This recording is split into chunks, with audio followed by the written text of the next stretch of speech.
MP মহোদয় আমাদের মধ্যে উপস্থিত হয়েছেন এবং উনি একটা পক্ষে খেলবেন।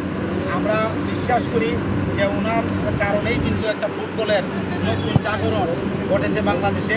তো আজকে এখানে খেলাটি যেন আমরা যারা দর্শক আছে তারা যেন খেলাটি উপভোগ করে এবং প্রীতি খেলা প্রীতির মতোই যেন আমরা সৌন্দর্য উপভোগ করে আজকের খেলাটি আমরা উপভোগ করতে পারি।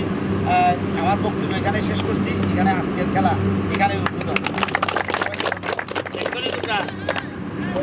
যেখানে এমপি প্লেয়ার এখানে উদ্বোধন করে চেয়ারম্যান, এটাই লেগে আমাদের সোনারঘাট মাধবপুরের মজা।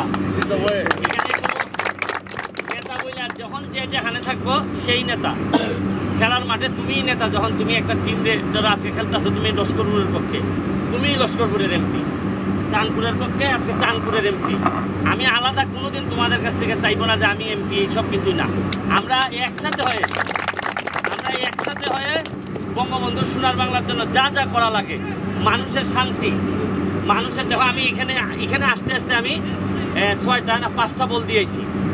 আরও আজকের দিনের ভিতরে হয়তো আমার যতদিন আমি 4.5 বছর এমপি যদি থাকি আরও দিলে মনে রাখবো মিনিমাম 50 লাখ টাকার নিচে না আমি খালি বল দিব খালি সোনার। আমি বুঝি যে নিজে ফুটবলার হয়ে বুঝি যে ফুটবলের মজাটা কি। এখন একটা বাচ্চা ছেলে আমার দাঁড় করাইছে গাড়ি, ভাই বল দেও, এ মনে বুঝছে যে এই গাড়ি বল দেয়, আমি দেই কিনে গাড়ি দেখলি কই বল দেও। তা আমি দাঁড় করাই খালি এর একটা বল দিছিলাম। বিশ্বাস করো এর চোখ মুখ যদি দেখাইতে পারতাম মনে হয়েছে আমারে মনে একটা হেলিকপ্টার দিল, আমি এত খুশি হইতাম না। এ বল পাইয়ে যত খুশি হয়েছে। তো আমরা সবাই মিলে মিশে আরো আগাই যাইতাম। তোমরা একটা টুর্নামেন্টের ব্যবস্থা করো, বড় টুর্নামেন্ট। এখন আমি যেহেতু আছি তোমরা কোনো টেনশন করে না, যা খরচ টরচ লাগে আমি তো আছি। আমি যতদিন আছি তোমরা আর কোনো টেনশন করে না, কোনো ফুটবলার